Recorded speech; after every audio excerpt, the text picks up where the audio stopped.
Hey, get in, fellas. We're going to therapy. Thanks for joining me today. I'm going to be your host, Dr. Stephen Solomon, a double board certified psychiatrist. And what that means is that I'm certified to work with humans from cradle to grave. More importantly, for the sake of the show, I was also once an emotionally constipated Midwest frat boy turned shrink who had to get all the way to my psychiatric residency at age 28 to learn the basic skills that I feel most men are capable of learning if presented with the opportunity. I also used to be an elementary school teacher, right? Really emphasizing that I know and have seen that if we were teaching these things to young kids and beyond, our world would be a better place. Finally, as I hope the men, doctors, so righteous, or for whatever men just don't like listening to doctors, we know that mended fence. I'm often going to describe myself as both a patient and a practitioner. As I'll proudly describe and talk about, I've been in my own therapy for years, over 5 years now. I found it tremendously helpful in both personal and professional settings. I want to make sure I give a shout out to my close friend and the producer of the show, Mr. Richie Davidowski, and his sidekick, the Basset Hound, as you see in the cover art, Mr. Rambo Jackson Davidowski. Richie may be pushing the buttons, but as you can see by who made the cover art, Rambo runs the show. So I wanted to make sure I interjected to say that we're really lucky to be starting this podcast in June, as it, along with November, are often recognized as Men's Health Awareness Months. So some quick stats to make sure that we understand why this is so important and why I really feel this resource targeted to young men is going to have a big impact. We know that men are 4 times more likely to die from suicide. We're also aware that men are much more likely to turn to drugs and alcohol to cope, which leads to a litany of problems, and that men are significantly less likely to seek treatment for mental health problems. Okay, so how are we going to do this? What are we going to be doing each week? So each week we're going to do a mix of things, okay, to help us build empathy and to help us understand and grow as people. Okay, so each week we're going to highlight a famous fella from pop culture. Could be sports, could be TV shows, could be movies that set a good bro-motional example for us all to learn from. We're going to interview non-bros to help us build empathy and perspective into the lives and experiences of others. We're going to have experts on who can teach us new things to help us be our best. And finally, we're going to use real-world examples from guests to help learn and practice some of the skills you learn in therapy. Some examples of these will be, and you're going to hear a lot from the ladies in the next episode of this show and why the ladies want us to go to therapy, is expanding our emotional vocabulary and improving our emotional expression, helps with communication all across the board. And another example might be conquering our fears. In therapy, there's a really straightforward, systematic way that we go about conquering fears. And I think that'll be great content for people to pick up and be able to put in practice in their real lives. So with all that being said, I'm ready to rock. I hope you are too. I hope you're ready to work on being kinder, more gentler, more empathetic, more open men, because it's time. All right, let's get going.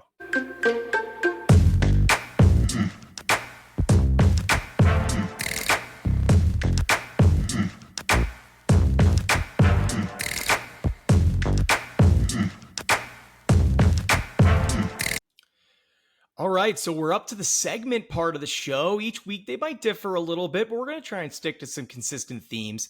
So this first segment is called the Bromotions Hall of Fame. The concept being that we want to honor the men that have shown us the example, shown us the way, shown us the light. And unfortunately, it's coming posthumously, but it's a great honor that we have to induct our first Hall of Fame inductee as Bill Walton. We know Bill passed away on May 27th, and I, for one, can say personally that since his passing, I've been on such a Grateful Dead music kick, really discovered my summer camp love for it. So shout out Bill. But why do we love Bill? If you're listening to this podcast, I'm going to guess you know Bill Walton. If you have not, please treat yourself to looking him up, learning about who he was, and watching some of the clips, really emphasizing what a positive light he was in this world. A truly unique person who appreciated all aspects of life. Bill was born and raised in San Diego in what he described as an incredibly supportive home where he was taught to question everything, and boy, did he take that to heart. For a guy known for talking nonstop during late-night Pac-12 games with Dave Pasch, few know that Bill actually overcame a serious speech impediment in his youth, and he described himself as essentially being mute, so anxious that he couldn't speak, even into his time at UCLA, where he went on to become a 3-time NCAA Player of the Year under legendary coach John Wooden. Physical injuries went on to derail what would have been a legendary NBA career for Bill. Multiple foot surgeries early in his career, and throughout his life went on to continue to have injuries in his feet. His ankles were fused, and in 2008, his spine quit on him entirely. He went months without being able to walk. And in spite of all this he's had to overcome, Bill consistently, and everybody knows him for this, called himself the luckiest guy in the world. Bill was known for meeting people and treating them with this unique combination of curiosity and kindness that left anyone he met with a lifetime of connection, feeling like they'd made a friend for life. And so with all that, we know Bill.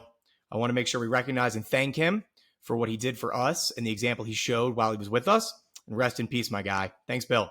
So we're going to transition to our second segment. And we're going to call this Breaking Down the Tape, boys. We're going to bust out the telestrator.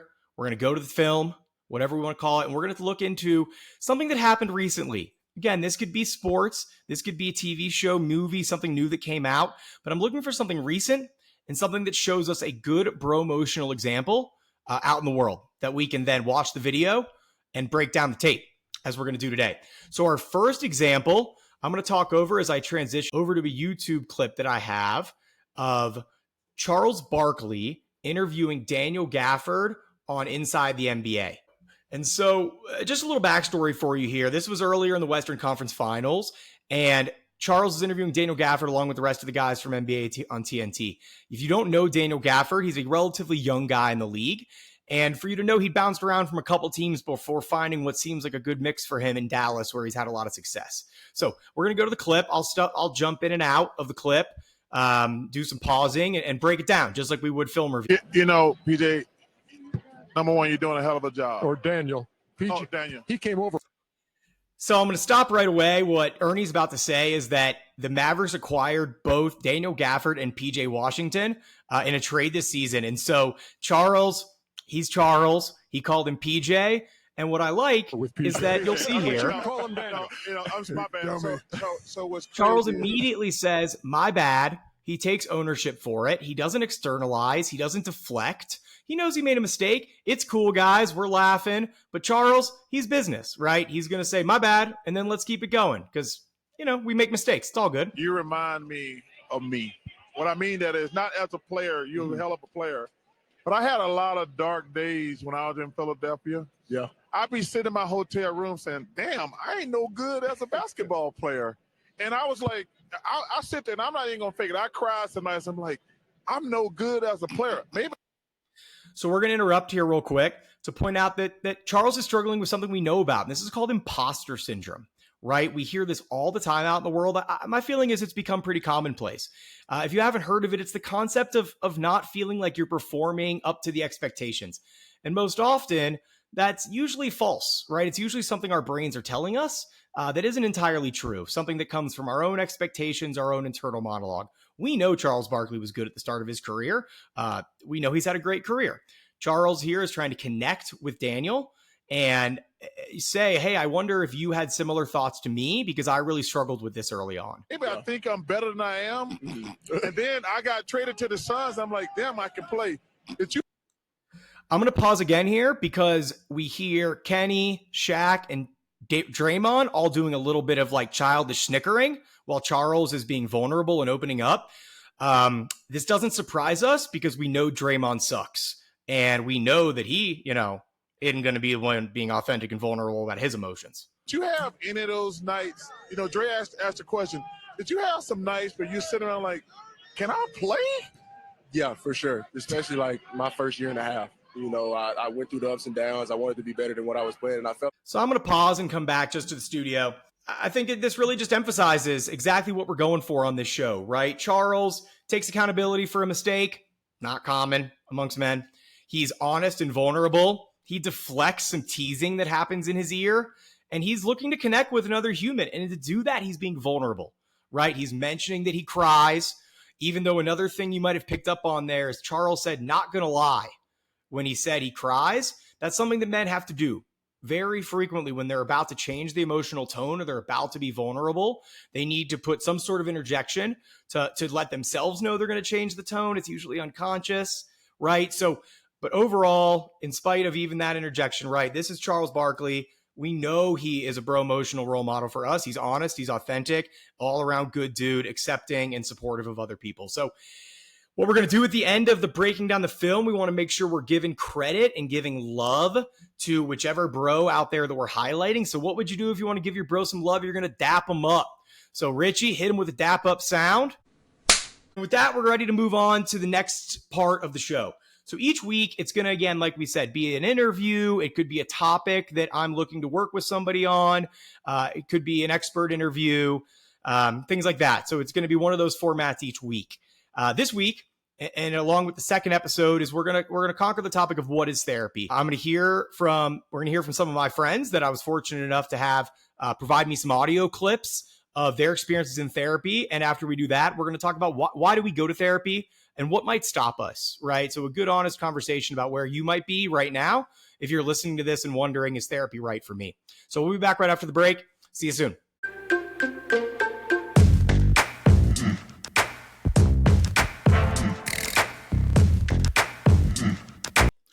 And welcome back, fellas, as we move on to the main part of today's segment, or the ride that is this episode, is the main topic for the show today is what is therapy?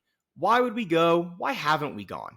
Right? So instead of listening to me talk, I had the pleasure of having a handful of my friends, some who have been in therapy, others who have not, for different reasons, send me some sound clips to talk about what is their perception of what therapy is and what's been their experience with it. So we're going to start first with a buddy of mine, Ben, and he was kind enough to define his definition of therapy for us. How do I define therapy? I believe it is doing any type of pursuit that improves one's mental health. I like that answer, Ben. You know, any pursuit that improves one's mental health. And that's really, you can think about all the types of therapies that have come these days, right? Therapy doesn't just have to look like you sitting in my office and us talking about what happened with your family, right? There's recreational therapy, so getting out in the outdoors. There's music therapy, right? Art therapy that really we've expanded over time, what that definition might be. So really anything that helps you be the best version of yourself, helps you get in touch with the things you love and that are important to you. All right, my next caller is actually my cousin. I'm blessed to have a very emotionally attuned cousin. His name is Sam. And another nice thing about Sam is that he also has been really helpful in getting us with this podcast started. So Sam and his buddy Parker have a podcast called Elevation Nation, which similarly to this is also catered towards young adults and learning the skills to help them live their best lives. So we're going to listen to what Sam had to say about therapy, and we'll come right back. To me, therapy is a workout for your mind and your soul. Just like going to the gym to exercise your body, therapy allows you to work on your mindset, work on your emotions, and work on how you approach problems.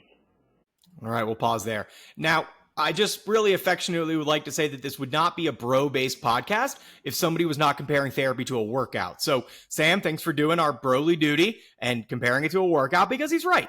Right? Therapy, as we conceptualize it, is something that needs consistency, just like exercise and just like going to the gym. And that when you're using it just for short bursts or just for certain targets, it has its effectiveness, but not the same as if you're going regularly, you're in a routine, right? Maintenance. And you'll hear us refer to that a lot, that therapy should be maintenance for your mental health, just like you would do for your physical health, right? Like going to the gym.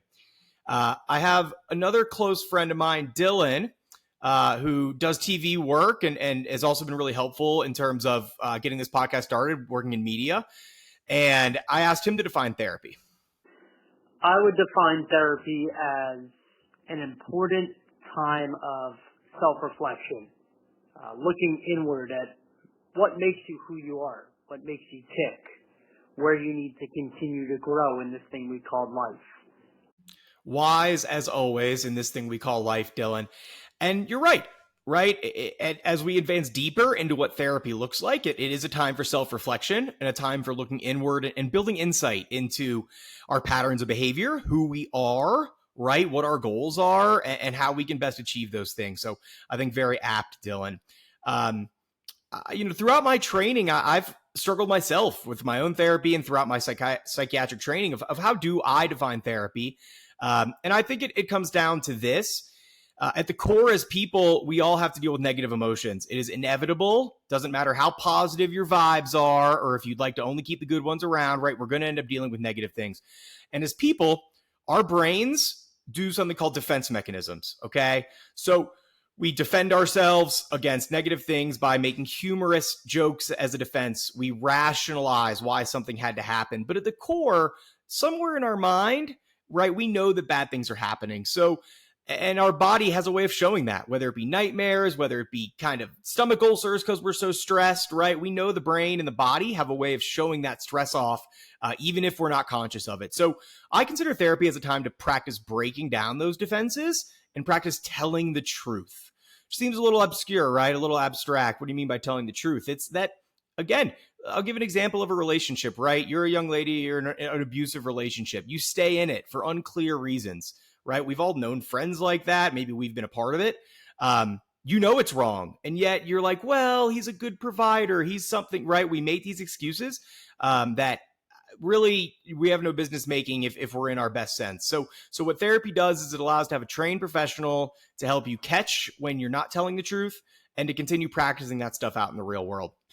Moving on here, the next part of this segment is why do we go to therapy? What are the goals that men have when they enter in therapy and what it's been helpful for them? So we're back to Dylan here for his thoughts on that. Evaluating the highs, the lows, your relationships, and really how to get to where you want to get to as a person, as a friend, as a family member. I just think it's such a crucial time that we don't take enough of, and I'm obviously fortunate that I've really started to look into that because there's a lot to unpack, and I think that's the place where you look hardest at yourself and really can take the biggest steps as a human. I really enjoyed Dylan's thoughts there because he piggybacked right off what I was saying before, which is it's an honest self-assessment, right? And that's really what the trained professional does is they help you stay honest and make sure that we're not slipping into those defenses or kidding ourselves, right? Which we do all the time. Very, very normal. Going back to Ben for his thoughts on when he went to therapy.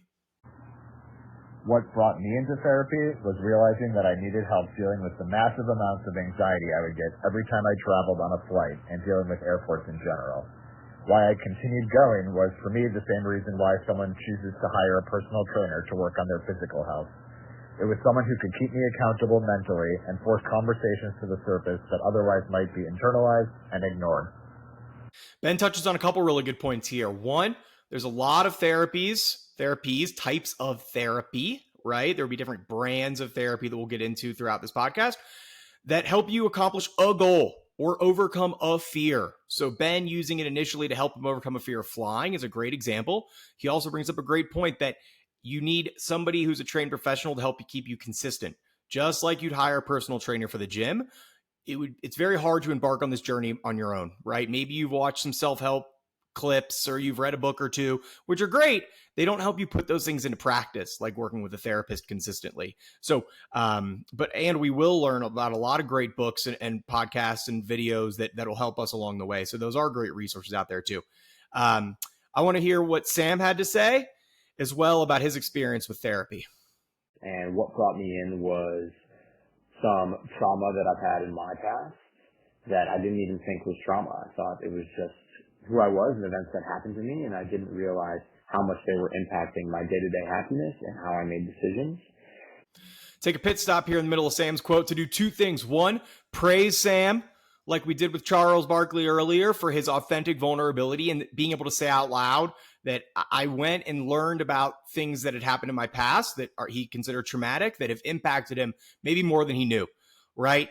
The reason I'm pit stopping here is to say that not all therapy has to be that intense, that fast, because we're going to touch on in a minute what stops men from going into therapy. And I hear often that it's fear of talking about these things, fear of talking about the past. And while it is extremely important to have a handle on your past in order to maintain a good future, it doesn't have to be that serious that quickly, right? Like Ben said, we can be working on specific goals, the day-to-day. I just don't want people spooked by hearing, oh boy, the minute I step in there, I'm going to have to tell all my deepest, darkest secrets. It comes with time, comes with building a therapeutic relationship. In addition, I always want to improve the type of person I am and try to be the best version of myself. And to me, therapy was a no-brainer in, bi-weekly ways for me to really improve who I am as a person. And at the core, Sam wraps this up in a great way, right? At the core, therapy is meant to be a self-improvement based on what you feel like you're struggling with, what you're not doing great with. It's maintenance. We're going to say a lot of our own sanity, guys, right? The more cluttered your mind is, right, the harder it is to succeed or hell, even function in every aspect of life, right? Romances, friendships, jobs, education, all become more difficult if we're struggling or distracted, and they all stand to benefit from having a sound and clear mind. So to wrap up with this segment, we're going to think about why we don't go to therapy, right? And so the old adage we know a lot about, right, is that the idea of going to therapy and talking about feelings is weak. I'm going to use the term that is bugaboo these days, but it's patriarchal, right? We are in a society that has really emphasized men using brawn over feeling, that they are providers in the sense of money, in the sense of putting, quote, food on the table, but not in terms of connecting emotionally, right? It's never been rewarded for us to do so. And truly never been expected up until these last maybe 10, 15, 20 years, right? And so the idea that going to therapy or that admitting your vulnerabilities makes you weak, even in the year of our Lord 2024, is still very much out there. And for anyone to say it's not, it just really isn't being realistic, right? So I understand that concern, right? You don't want to bring these things up. You don't want to talk about it. And yet, like we said, and like we'll learn, they find a way to come up whether we're trying to or not, if you're having those negative things, which we all will, right? And so I wanted to play a clip from my buddy Jordan. He covers a couple other good practical reasons that people don't end up in therapy.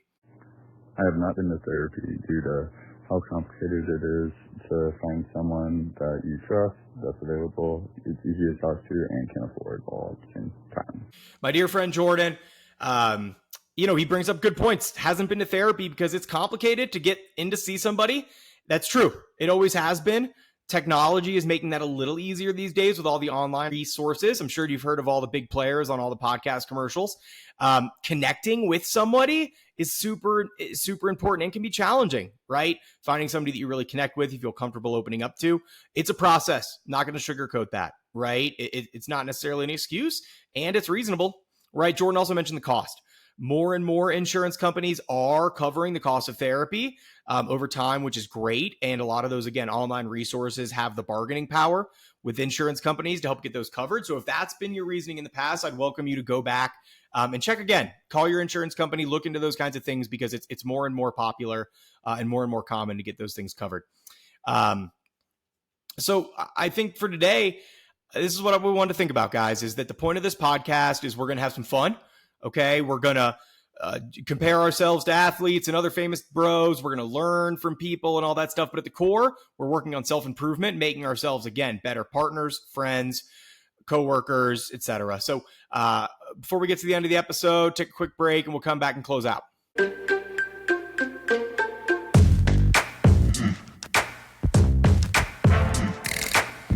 All right, and to close out the show, because we are doctors, we are professionals on this show, we're going to cite our sources at the end of every episode. So I want this to be a time where if I touch on something that I get from a book, another podcast, right, that I let you know where you can find more information on these things and expand on what we've talked about. So today, not so many sources to cite. I want to point out that I got the stats about mental health. Those are prevalently known, but from the National Institute of Mental Health website. NIMH has a lot of really good resources for mental health if you're just looking to learn. YouTube and NBA on TNT gave us our clip of Charles Barkley. And I want to give a personal special shout out to my guy, childhood friend, Harrison Steinbuck. I've known my whole life from summer camp as a kid. We were in the same fraternity in college. We're still super close. Harrison did the cover art, which is obviously bomb, not as visible here as it will be on your downloaded platform. And also he did the clips for each of the segments. So Harrison, I thank you so much. His Instagram handle will be in the episode description and also in the closing credits. Okay. So if you're looking to commission some art from somebody or just like check out a cool person's Instagram, Harrison does a lot of cool art. He's also an architect, did this sick remodel of his backyard. That's worth watching the time-lapse video alone. So thank you, Harrison. Much love. and we're going to take it to the closing out credits. Before we do that, each week, we are going to do the most bro-y, manly, and feelings-based thing we can do, which is we're going to put our hands in, and we're going to go hands in, feelings on 3. 1, 2, 3, feelings! All right, hit the outro. See you next time, y'all.